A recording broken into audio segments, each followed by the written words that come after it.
So as more and more vaccine mandates are being enforced by companies, unvaccinated employees who have been terminated are suing for wrongful dismissal. This is a growing issue as businesses are caught in between ensuring a safe workplace and potentially facing lawsuits for requiring vaccinations. For more on this, employment lawyer Lior Samfiru joins us to break down your workers' rights. Lior, always great to see you. An incredibly important topic. Let's get into the details here. What constitutes a wrongful dismissal? How prevalent are these claims from your point of view?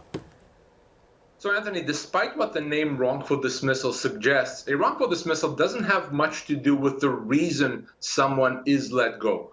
Really, a wrongful dismissal is a situation where an employee is let go either without severance or with insufficient severance. So it all comes down to that severance. If you've been let go, even if the reason is amazingly fine, if you haven't been paid proper severance, you've been wrongfully dismissed. Now, even pre-COVID-19, pre-pandemic, most individuals, when they were let go, even if they've been offered severance, I always found they were owed more severance, so it was a wrongful dismissal. But Anthony, I can tell you that over the last 6 months, with the number of people being let go because of their vaccine status, in my 20 years of practice, I have not seen this many wrongful dismissal cases in such a short period of time. So our courts are going to be quite busy over the next number of months. That's remarkable. Now, how difficult, effectively, are these claims to prove, to resolve? Give us a sense of how long it takes. And I wonder the likelihood of success from your perspective as well.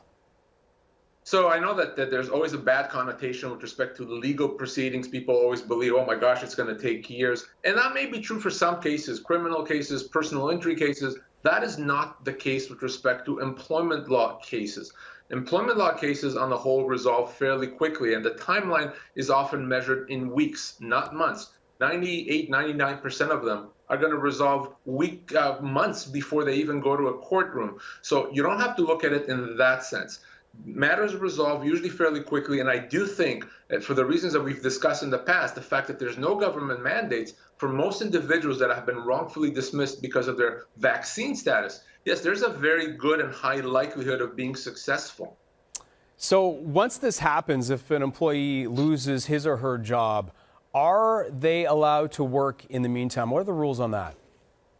Certainly, we understand that individuals have the right, they have the need to find employment to earn a living. So not only are employees that have been wrongfully dismissed allowed to work somewhere else, they have the legal obligation to look for another job. We call that the duty to mitigate. You have a duty, if you've been let go, to try to replace the income that you've lost by looking and trying to find another job. So that's absolutely fine. I do think, though, Anthony, that individuals that have lost their job because of their vaccine status are going to have a hard time finding another job because they may not be hired because they're not vaccinated. That's an important point as well. So let's get to the court ruling or the judge's ruling in this. And this kind of goes both ways, doesn't it, for the employee and the employer? How does it impact cases going forward? So in Canada, we have a precedent system. In other words, a lot of our laws are created by judges, and whatever judges decide often set precedent for other future cases. Now, with respect to vaccine cases, there have been no court cases yet on this issue. I don't expect any before the summer or the fall of 2022. And honestly, by then, many, if not most cases would have resolved. So yes, we will have some court decisions coming up at some point this year, and they may set precedent for other cases. Those cases sometimes can be differentiated or distinguished, so it's not necessarily a final ruling. But as I said before, 98, 99% of these cases, the vast cases that we're seeing right now, will actually resolve before a judge ever has an opportunity to consider and to rule on it.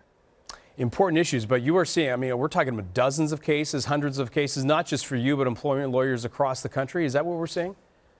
Well, I can tell you that my firm alone, we're just one firm, we're handling a few hundred of these across Canada. So as a whole, there's certainly thousands of these cases ongoing right now. As I said, in 20 years, I've never seen anything quite so substantial. So I think that there's a lot of more information on this and news and even court decisions to come. Look, there are many angles to this important story, and this is one incredibly important perspective as well. We appreciate this. Employment lawyer Lior Samfiru, always great to see you. Have a great weekend, sir.